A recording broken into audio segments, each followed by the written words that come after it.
Olá, seja muito bem-vindo ao Miragem Podcast, que hoje faz a sua estreia aqui na Jovem Pan. Esse é um videocast semanal que explora tecnologia, consciência e futuros possíveis, sempre sob um olhar filosófico, prático e transformador. Vivemos uma aceleração tecnológica sem precedentes. Inteligência artificial, biotecnologia, computação quântica, tudo está se transformando diante dos nossos olhos. Mas no meio dessa revolução, ainda falta um espaço para pensar com profundidade. Como seguimos como seres humanos? O que não pode ser substituído? Qual é o nosso papel diante do futuro que estamos criando? O Miragem nasceu desse impulso de falar de tecnologia de um jeito mais consciente, provocador e conectado com o que realmente importa. E a cada episódio eu tenho a alegria de dividir esse espaço com dois parceiros que tornam essa jornada ainda mais rica. Tuto Neto? Prazer estar aqui novamente. Salve, Gabas. Samidana? Prazer, dia de estreia aqui, muita alegria, Miragem Podcast, pisando os pés na grade da Jovem Pan. É uma honra dividir essa jornada com vocês e hoje temos também um convidado mais do que especial. Poxa, nosso convidado de hoje é Magno Maciel. Para apresentar ele rapidamente aqui, ele é especialista em inteligência artificial e tecnologia. Ele é cofundador e CTO da Serafim Dashplan, sócio da Thermofy e diretor de mestrado internacional em inteligência artificial da Faculdade Hub do Grupo Primo. E o Magno tem um fato super interessante aqui, porque ele já integrou o grupo de pesquisa da OpenAI, que é criadora do ChatGPT, fundou o HIA e grupo de análise de IA nas fronteiras e formou mais de 100 mil profissionais em inteligência artificial na América Latina. Além disso, ele também atua como conselheiro em inteligência artificial para empresas no Brasil e no exterior. Um verdadeiro expert para nos ajudar a entender como a inteligência artificial está moldando o presente e o futuro e, claro, para falar sobre o tão esperado lançamento do ChatGPT-5, que ocorreu no dia 7 de agosto. Magno, seja muito bem-vindo, meu amigo. É uma honra ter você aqui conosco. Muito bom, obrigado, uma honra totalmente minha aqui de estar com vocês nesse bate-papo, junto com essas feras e no programa de estreia, né? Que responsabilidade. Não, mas na verdade foi escolhido a dedo ter o Magno aqui nesse programa de estreia. Obviamente a gente precisava trazer alguém que fosse um grande especialista nesse tema e que pudesse somar muito para todos os nossos ouvintes. Então, para nós, como eu disse, aqui é uma honra, seja muito bem-vindo novamente. E eu quero saber um pouco dessa história, como é que foi ser esse participante desse grupo de pesquisa de research da OpenAI. Quando que foi isso? Me conta um pouco dessa história. Bom, isso assim, acabou sendo uma trajetória daquelas que acontecem por acidente. Uma das minhas empresas, que é a Thermofy, a gente desenvolve modelos voltados à área da termografia médica. Então, a gente começou isso aqui no Brasil e aí, pela própria natureza do negócio, que tem a ver com saúde, ou seja, a gente teve que fazer muitos ensaios clínicos, muita pesquisa, patentes, eu acabei enveredando para essa área de pesquisa em IA. E aí conexões que movem a vida. No final de 2022, logo após o mundo ter sido redividido em AC e DC, né? Antes do ChatGPT e depois dele, acabei conhecendo algumas pessoas lá do Vale do Silício que estavam envolvidas no research team da OpenAI. Algumas pessoas não sabem, mas a OpenAI, ela nasceu como uma empresa com a finalidade de pesquisa, né? Sim. Sem fins lucrativos. Tem toda uma controvérsia em relação a isso, porque se tornou aí o big player que a gente sabe. Mas até hoje ela ainda tem uma característica de reunir pesquisadores do mundo inteiro. E aí eu tive a oportunidade de estar lá como um associate researcher, auxiliando em algumas coisas, muito modestamente. Num time muito formado por asiáticos, ter um não asiático já é bastante difícil. Mas isso, você morou lá? Você ficou lá no escritório dele? Não. Quantas pessoas tem nesse o research team, na época eles tinham 12 branches, 12 unidades separadas. Eu comecei numa unidade que estava mais envolvida nas questões de custo computacional, ou seja, da gente tentar ser mais eficiente. Mas foi curioso que ali, logo no início, né, de todo esse frenesi com IA, já começou a ter toda uma preocupação com relação a safety e alignment, ou seja, o quanto que esses modelos são seguros e alinhados. E aí eu acabei indo para isso, que foi uma vertical ali, onde a gente começou a desenvolver como é que esses modelos precisam se comportar para que eles sejam úteis para a sociedade, mas ao mesmo tempo eles sejam resistentes para a não geração de conteúdo tóxico. Então, imagina que a gente tem que se preocupar para que essas ferramentas não alavanquem tudo aquilo que é negativo na sociedade. E aí Isso acabou combinando até com algo que a OpenAI usa até hoje, que eles chamam de Preparedness Framework. Basicamente é um guideline de como que a gente monitora e como a gente implementa guardrails, mecanismos para que essas ferramentas sejam seguras. Então, o grupo de pesquisa que eu acabei fundando depois, ele segue até hoje essa missão de avaliar os modelos de fronteira com relação a esses riscos que a indústria chama de riscos catastróficos. Então, pode parecer um pouco apocalíptico e ficção científica, mas a gente está falando de uma ferramenta, de uma tecnologia que transforma a sociedade e isso tem responsabilidades associadas. Então, pude ficar um tempinho ali nesse grupo, contribuindo com isso e tenho tentado levar isso adiante. Nós vamos falar bastante sobre esse aspecto de segurança. Na verdade, assim, a gente que estuda um pouco, né, a gente acaba percebendo que tinham 2 fatores que seriam fatores de extremo risco ao fazer esse deploy, né, ao fazer esse lançamento dessas ferramentas todas de inteligência artificial. O primeiro fator era você dar acesso a todo o conhecimento da web. Na hora que você dá esse acesso, as ferramentas passam a saber absolutamente tudo. E o segundo fator é que você prepara esses modelos para terem capacidade de agenciamento, de se tornarem agentic, né? Que são, ou seja, eles têm iniciativa própria, eles realizam fatos por você, eles não apenas respondem ao que você faz, mas eles têm aí quase que um livre-arbítrio para isso acontecer, né? E essas 2 coisas, que seriam os grandes guardrails, né, para você evitar que isso tomasse conta da internet com acesso a absolutamente tudo, simplesmente eles desconsideraram ao longo do desenvolvimento, né? E isso acaba por trazer vários riscos. Claro, nós vamos falar de lado positivo aqui também, mas sim, a gente ouve quase que unanimidade entre os grandes especialistas, inclusive o próprio Elon Musk, que diz que existe aí entre 10% e 20% de risco dessas ferramentas criarem um verdadeiro caos e talvez até exterminar a raça humana, né? Você fala, puxa, mas 10% não é tanta coisa assim. Quem de nós aqui entraria num avião sabendo que você tem 10 a 15% de chance aí desse avião cair? Ninguém, obviamente ninguém. E isso é algo que se fala bastante. Como é que você vê, se você fazendo parte desse tipo de pesquisa e tentando trazer um pouco mais de segurança para o modelo, como é que você vê essa história aí? Se a gente pegar o GPT-5, né, que agora é o novo modelo que a gente foi apresentado, ele é o primeiro modelo, pelo menos da OpenAI, que apresenta, segundo o System Card dele, ou seja, o documento que analisa isso, risco baixo para... alucinação. Para alucinação e para um dos fatores de riscos catastróficos, que é para ameaças biológicas. Você fala, pô, mas risco baixo ainda não é perigoso. É um risco, né? Mas foi o Ameaça primeiro que biológico, alcançou. Biológico. Aí seria o quê? Alguém mal intencionado usar o GPT para criar uma arma biológica. É isso ou não? Foi o primeiro Pode que exterminar a raça humana. Foi o primeiro que saiu da categoria nulo. Ou seja, você sair de risco 0 para algum risco, é o que você falou, 10, 15, 5%, você embarcaria no avião. Nesse caso, eles estão falando que é uma ferramenta que pode alavancar alguém com nível expert a desenvolver algum tipo de ameaça biológica não conhecida previamente. Quanto maior o grau de alavancagem, assim, você pegar um expert e fazê-lo criar algo nocivo, já é uma ajuda. Mas ela ainda é uma ameaça de pequeno risco. Imagina você pegar um leigo e fazê-lo ser capaz de criar uma ameaça, esse seria o nível máximo. Então, nessa escala, eles mensuram o quanto que a IA ela foi um elemento de alavanca para o desenvolvimento ou para o atalho na construção desse tipo de ameaça.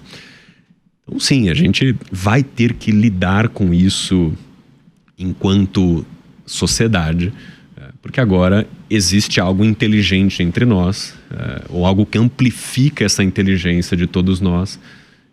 E aí, qual direção isso vai ser utilizado? Acho que essa é uma das grandes questões, né? O Miragem tem o apoio da Freshcodes, uma empresa especializada em criar soluções digitais sob medida, sempre com foco em inovação, performance e pessoas no centro do processo. A Freshcodes acredita que a inteligência artificial pode ampliar o potencial humano, liberando equipes de tarefas operacionais e permitindo que elas se concentrem no que realmente faz a diferença: a estratégia, a criatividade e a tomada de decisão. Se você está pensando em tirar um projeto de tecnologia do papel ou escalar o seu negócio com inteligência, vale conhecer freshcodes.com.br. Tem alguns pontos que eu queria trazer aqui na mesa. O primeiro, acho que foi na semana passada, o Grok, do Elon Musk, lá do X, ele teve uma ferramenta que faz imagens e vídeos que tem um conteúdo que a ferramenta chama de Spice. Moral da história, as pessoas colocavam fotos de celebridades e fazia com que essas celebridades ficassem nuas na simulação. Teve um caso com a Taylor Swift, saiu na The Verve, não sei o que lá. Engraçado, eu fiz o teste e não consegui. Você não tem o Não tem o modo Spice? Não. Você não saiu sem roupa? Não? Tentei ver pelado, ele não adivinhou. É só para quem Ele bloqueou, paga eu determinada assinatura. Entendi. Não é aberto. É porque o meu Grok é pago, mas eu fui testar para ver. E é só no aplicativo do Grok também, não é no computador. Beleza. Aí começou essa discussão. O que pode e o que não pode. Aí começaram a levantar o seguinte, bom, se o cara fizer uma imagem, primeiro, né, a primeira coisa, é o programa que é responsável ou é o cara, se ele fez um uso indevido. Então, você foi lá e fez a Taylor Swift e publicou, você é o responsável por isso. Beleza. Aí começaram a extrapolar na filosofia. E se você pegar uma pessoa que faz uma imagem de uma criança nua, pedofilia. Só que o modelo deve coibir ou a pessoa...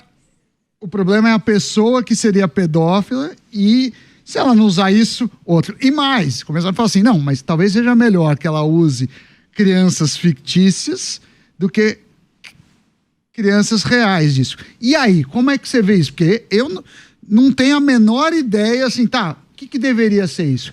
Porque no final, você está falando de um mundo virtual e o crime está sempre no usuário e não no programa. Essa é uma boa discussão, né? Porque facilitar crime é crime. Porque na prática, você pegar uma imagem de uma pessoa, manipular e eventualmente gerar uma imagem de alguém numa situação indevida, nua, mas enfim... vamos supor que é uma imagem sintética de uma pessoa que não existe, né? Mas poderia ser algo que alguém faz no Photoshop. Claro. Mas dependeria da sua habilidade em fazer isso. Sim. A questão é que a IA, ela elimina essa... necessidade da habilidade. Essa questão da questão técnica e você pode criar um contexto completamente sintético a fim de manipular alguém ou de persuadir alguém. Então, essa é uma zona super cinzenta, né, da gente falar de quem que é a responsabilidade. Porque se a ferramenta entrega um conteúdo imoral e ilegal, ela deveria não entregar ou a culpa é de quem pediu? Na indústria se fala muito em responsabilizar o modelo, ou seja, ele deveria ter capacidade de interpretar aquela requisição e falar, puxa, não, isso aqui não faz sentido. Isso não está alinhado com aquilo que eu fui preparado para fazer Então, e eu deveria ser você resistente a entregar. Aí você tem um problema que é o criador do modelo, você está dando um poder de ele falar o que é certo e o que é errado no mundo, como o dono da razão. E o segundo ponto, a própria OpenAI, um dia antes de anunciar o GPT-5, ela anunciou alguns modelos no seu computador, open source. no seu computador. E aí? Então, quer dizer, me parece uma briga já perdida. Porque a pessoa que quiser, ela vai fazer no computador. Tem modelo open source, entendeu? Se a pessoa quiser usar uma IA para fazer uma guerra biológica, a pessoa que tem isso na cabeça não vai ser a restrição online que vai impedir. E eu acho aqui, Sam, desculpa te interromper aqui, a única solução para isso, eu também já refleti sobre isso, já conversei muito sobre esse tema, volta para um tema que é extremamente complexo, que não é um resultado de curto prazo, que na verdade é o próximo tema que eu quero puxar aqui para conversar com o Magno e com todos os nossos queridos parceiros aqui do Miragem, que é a única maneira de você conseguir evitar isso é você trazer para o ser humano, ou usuário de todas essas ferramentas, mais consciência, mais valores éticos, mais valores morais, mais capacidade de discernimento do que é certo e do que não é certo, do que é bom, do que é indicado, do que não é. Claro que não é uma solução simples, não é algo de curto prazo, mas eu acho assim que se for olhar o mundo, aparentemente, hoje, a nossa sorte é que tem muito pouca gente do mal. Porque o que já existe de ferramenta disponível, que poderia acabar com o mundo num instante, é muito fácil hoje em dia com o que já existe. Então, nossa sorte tem muito pouca gente ainda do mal. Agora, a gente tem que fazer um trabalho nesse sentido, e educação, para mim, é o único caminho, a única solução. Que, aliás, já por falar nisso, eu quero puxar um vídeo aqui para a gente falar um pouquinho sobre, entrando no assunto do GPT-5, sobre o impacto que isso pode ter na área de educação para o mundo inteiro, principalmente para aquelas pessoas menos privilegiadas que não conseguem ter acesso a uma educação privada, que têm acesso a uma educação de alto nível, mas que com certeza vai poder ter acesso a ferramentas que talvez tenham um poder aí de igualar ou democratizar esse acesso à educação. O filme, por favor. So with just a simple prompt, GPT-5 created this interactive and engaging demo that I can actually play with. So I can actually change the airspeed here to see how the lift and the pressure change accordingly. I can also tweak the angle of attack to see if my plane will actually fly or crash. I hope not. Yeah. So GPT-5 can just bring any hardcore concept to life in moments. Imagine you can use this for anything that you're interested in, whether it's math, physics, chemistry, or biology. GPT-5 just makes learning so much more approachable and enjoyable. Essa foi uma demonstração, vocês devem ter assistido no lançamento, que eles falam sobre um teorema na física de Bernoulli, que ele basicamente, só não quero ser pedante aqui nem chato aqui, mas basicamente ele fala sobre a diferença de pressão dos gases dependendo da velocidade. Quanto maior a velocidade, menor a pressão. Quanto maior a velocidade, quanto menor a velocidade, maior a pressão. Isso, na verdade, é um mecanismo que faz com que o avião flutue, né? Que ele possa voar. Porque se você for a parte de baixo do avião é mais longa, como o ar que entra aqui no avião, ele vai se encontrar junto, então aqui o espaço para percorrer é maior, portanto a velocidade é maior, menos pressão, acaba empurrando esse avião para cima, mais pressão, ele acaba empurrando o avião para cima para flutuar. É um conceito não tão simples de entendimento, mas com essa capacidade do GPT de ilustrar, criar ferramentas, criar vídeos, criar essas histórias, acaba ficando muito mais fácil e dificilmente você tem acesso a um recurso desse em sala de aula. E aí, a partir do momento que qualquer pessoa tem acesso a um chat GPT ou qualquer ferramenta de inteligência artificial, que hoje no GPT-5 nós estamos falando de 700 milhões de usuários no mundo, é praticamente 10% da população global tendo acesso ao GPT, fora as outras ferramentas que existem. Passa a ter acesso a um conteúdo muito mais rico, um processo metodológico, didático muito mais rico. E eu tenho certeza que nos próximos anos isso vai aprimorar absurdamente. Isso me deixa muito feliz. Porque você democratiza acesso a um excepcional professor com excepcionais recursos técnicos para poder trazer esse conhecimento. E claro, estamos falando de conhecimento técnico, acadêmico, de física, mas a gente pode estar falando também de conhecimentos de educação socioemocional, de valores, de habilidades para a vida, que eu espero com isso que a gente eleve esse grau de consciência dos seres humanos que possa utilizar essa ferramenta para algo bem do coletivo e não somente algo que pode ser totalmente destrutivo para o mundo. Como é que você vê isso, Magno? Eu, como educador, vejo isso de uma forma sensacional. E aí a gente está vendo uma demonstração de algo que só precisou de 3 ingredientes para acontecer. Basicamente, ali você tem um computador e internet. Ou seja, a facilidade de você acessar hoje a IA, porque ela é um produto, você acessa isso de uma forma muito simples. Só que o terceiro elemento você depende do conhecimento de alguém para fazer isso. Então imagina que a figura até de um professor, de um educador, ele agora tem que entender que existe um recurso como ele para ele explicar esse efeito. Você explicou muito bem aqui, viu? Ficou muito boa a sua explicação, mas certamente com aquele recurso, a gente chama de artefato, né? Muito mais interativo, muito mais visual, muito mais engajador. Poxa, um adolescente vai ver aquilo e vai ficar encantado. Mas eu preciso que o agente que leva isso para a sala de aula, ele compreenda que existe um recurso como esse, né? Assim, a gente ainda vai demorar um tempo, na minha opinião, para se desapegar daquele método clássico onde a gente carregava somente as apostilas e os cadernos na nossa mochilinha, para começar a ter experiências de aprendizado como essa, né? Assim, essa acho que é a grande transição que a gente vai ter. Como é que você vê isso, Tuta? Eu queria ouvir a tua opinião, porque para mim, assim, eu concordo plenamente com o Magno. Assim, a ferramenta está aí, ela existe, é possível. Obviamente, quem tem um bom senso consegue entender a aplicação disso para a transformação da educação, mas principalmente num país como o Brasil, você tem as escolas não é que elas não têm recursos para ter uma internet ou um computador para cada pessoa, um tablet, seja. Muitas vezes não tem esgoto tratado, né? Como é que você vê isso aí num país como o Brasil, 200 e poucas milhões de pessoas, 82% estudando em escolas públicas, que aliás até saiu uma pesquisa recentemente, das 100 melhores escolas do Brasil, 97 são privadas, são particulares, e 3 são federais e militares. Você imagina, o grande universo de escolas do Brasil são escolas estaduais ou públicas de uma forma geral, e nenhuma está ranqueada nas maiores 100. Apesar da verba gigante que existe em educação no Brasil. Como é que você vê uma saída para isso? A saída é investimento, né? Não tem outra saída. O governo vai ter que investir para dar o problema é investimento ou é gestão?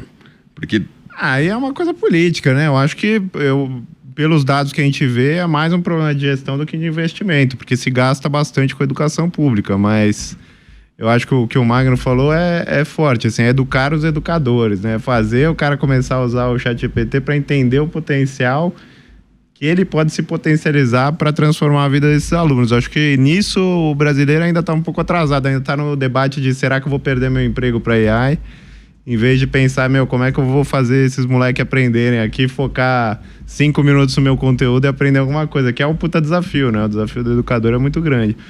Agora, nessa parte pública, eu acho que é mais complicado.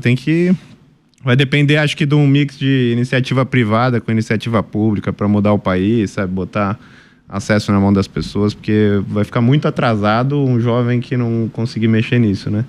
O lado bom é que todo jovem que eu conheço, mesmo de periferia, tem um celular, e se ele tem um celular, ele consegue acessar um ChatGPT.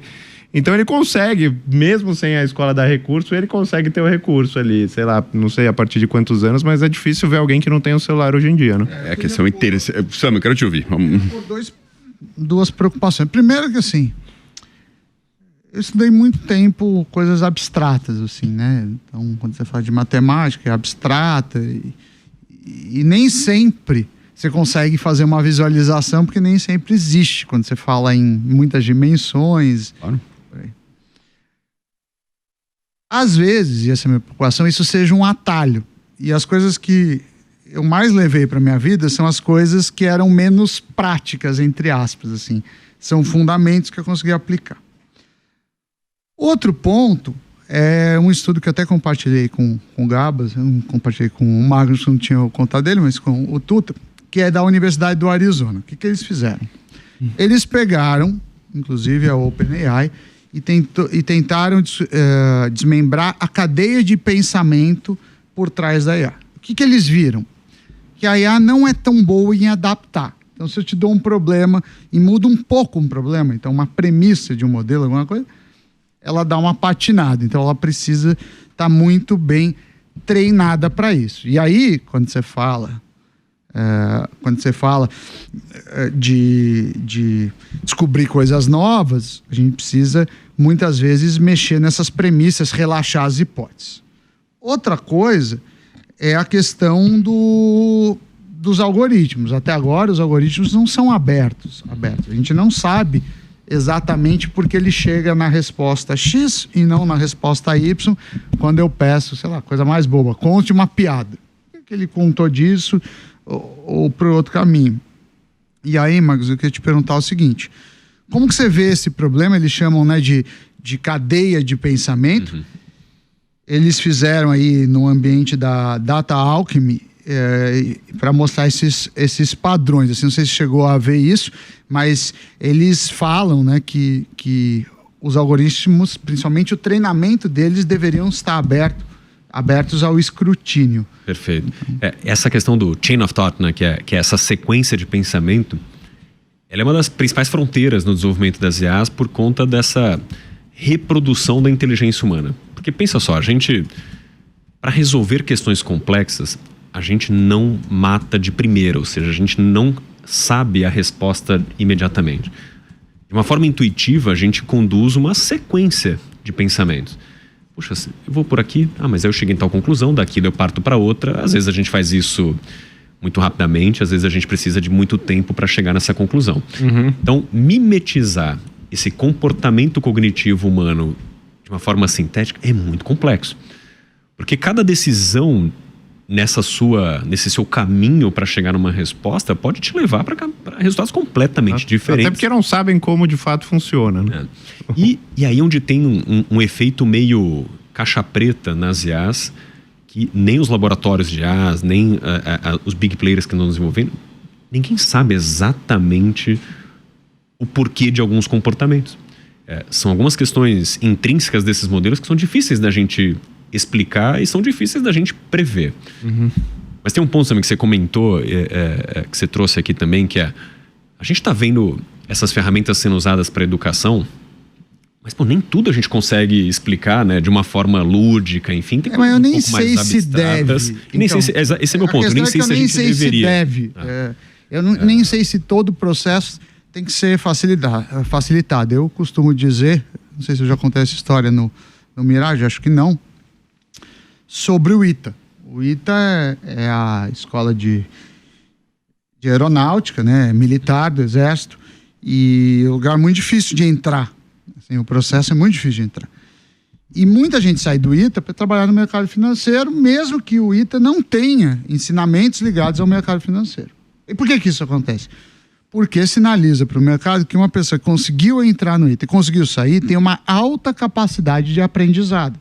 O contratante, ele não espera que no mercado financeiro ele use uma solução de avião. Pelo contrário, ele sabe que não vai acontecer isso, mas ele sabe que, como o cara estudou várias coisas abstratas, ele tem um pensamento crítico, um pensamento quantitativo, um pensamento analítico, que vão ajudar na empresa dele. Então, a gente está treinando a prática ou a gente está exercitando o cara para buscar soluções? Então, eu acho que fica uma dúvida disso, né? E aí muda um pouco a escola, porque assim, muitas provas são recortes da memória, né? A grande maioria das provas são só Mas isso. eu já fiz prova de questões abertas de matemática, assim, que o cara deixava uma questão que nunca ninguém resolveu, e ele sabia que ninguém ia resolver, mas ele queria ver o que cada um faria. Raciocínio. O teu chain of thoughts, tua cadeia de pensamento. Esse acho que é o grande ponto aqui. Exato, Você me trouxe uma questão legal, porque tudo isso está em volta daquele tema de atrofia cognitiva. Então, será que se eu facilito muito o processo de aprendizado e de aplicação do conhecimento, de uma certa forma eu estou atrofiando? É uma pergunta, eu também não sei a resposta, eu não sei se o mundo sabe, mas enfim. A gente também vai ter que lidar com essa questão, né, de será que a gente está indo por um caminho do efeito calculadora, onde não é porque você tem um dispositivo que faz cálculo para você que você deixou de saber a importância e por que a matemática existe e como aplicá-la. Só que também a gente sabe que, poxa, a gente deixou de saber a tabuada ou ficar tão afiado em matemática porque a gente não precisa. Sim. Qual que vai ser a grande questão, né? Assim, o quanto que a IA ela vai nos atrofiar, porque o heavy lifting da coisa, o esforço, de fato, ela está nos auxiliando, mas o quanto eu quero deixar para lá algumas coisas, eu não quero ter algumas cargas intelectuais e talvez eu dedique o meu intelecto para outro lado. Que tem um grande potencial de melhorar a vida. A gente começou o episódio de hoje falando sobre os riscos, né? E essa tendência de talvez acontecer algo catastrófico, que existe, é real. Mas ao mesmo tempo existe uma grande possibilidade também, caso o ser humano tenha essa consciência de querer pensar em algo pro bem, pro coletivo, de a gente ter um mundo infinitamente melhor do que a gente experienciou na nossa geração, que as próximas gerações podem experienciar mais. E infelizmente, nosso tempo está acabando, a gente vai ficando por aqui na Jovem Pan, mas se você quiser ouvir a continuação desse episódio, ouvir a versão completa com vários outros debates que a gente vai continuar trazendo aqui nesse episódio ainda, é só seguir o nosso canal no YouTube, o Mirage Podcast, ou nas principais plataformas de áudio que existe. E aproveita e já segue também o Mirage Podcast nas redes sociais para acompanhar todas as novidades que a gente vai trazendo todas as semanas aqui para você. Muito obrigado pela audiência. Seguimos no YouTube.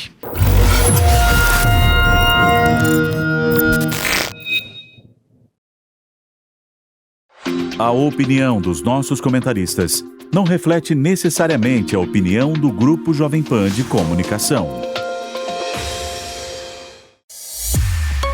Realização Jovem Pan.